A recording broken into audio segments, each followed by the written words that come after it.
द्रौपदी का चीरहरण। महाभारत ऐसा महाकाव्य है जिसमें कई छोटी बड़ी शिक्षाप्रद घटनाओं का जिक्र है। द्रौपदी चीरहरण भी महाभारत की ऐसी ही घटना है। द्रौपदी पांचाल देश की राजकुमारी थी और उसका विवाह अर्जुन से हुआ था। अर्जुन ने द्रौपदी के स्वयंवर में मछली की आंख में निशाना साधकर उससे विवाह किया था, लेकिन माता कुंती के अनजाने में दिए एक आदेश से द्रौपदी पांडवों यानी पांचों भाइयों की पत्नी बन गई। एक बार की बात है जब पांचों भाइयों में सबसे बड़े युधिष्ठिर इंद्रप्रस्थ नगर पर राज कर रहे थे। उस समय हस्तिनापुर का राजकुमार दुर्योधन था और पांचों पांडव उसके चचेरे भाई थे। दुर्योधन कौरवों में सबसे बड़ा था और अपने चचेरे भाइयों यानी पांडवों से जलता था। दुर्योधन सबसे ज्यादा अपने चालाक मामा शकुनी को मानता था। शकुनी ने दुर्योधन को सलाह दी कि वो पांडवों को जुआ खेलने के लिए आमंत्रित करे। पांडवों ने अपने भाई दुर्योधन का निमंत्रण स्वीकार कर लिया।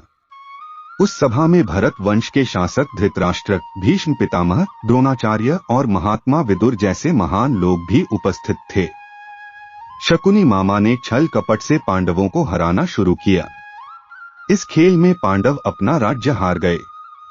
धर्मराज युधिष्ठिर ने स्वयं और अपने चारों भाइयों को भी दांव पर लगाया और हार गए। अंत में जब दांव पर लगाने के लिए उनके पास कुछ नहीं बचा तो उन्होंने अपनी पत्नी द्रौपदी को दांव पर लगा दिया। दुर्योधन तो जैसे इसी पल का इंतजार कर रहा था। शकुनी मामा की मदद से उसने जुए में द्रौपदी को भी जीत लिया।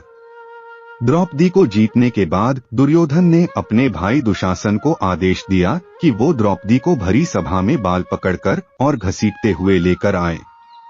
भाई से आज्ञा मिलते ही दुशासन द्रौपदी के कक्ष में गया और उसे सभा में चलने को कहा। रानी द्रौपदी बहुत ही स्वाभिमानी और पतिव्रता स्त्री थीं, इसलिए उन्होंने दुशासन के साथ चलने से मना कर दिया। दुशासन ने गुस्से में आकर द्रौपदी के बाल पकड़ लिए और उसे खींचते हुए भरी सभा में लाकर खड़ा कर दिया।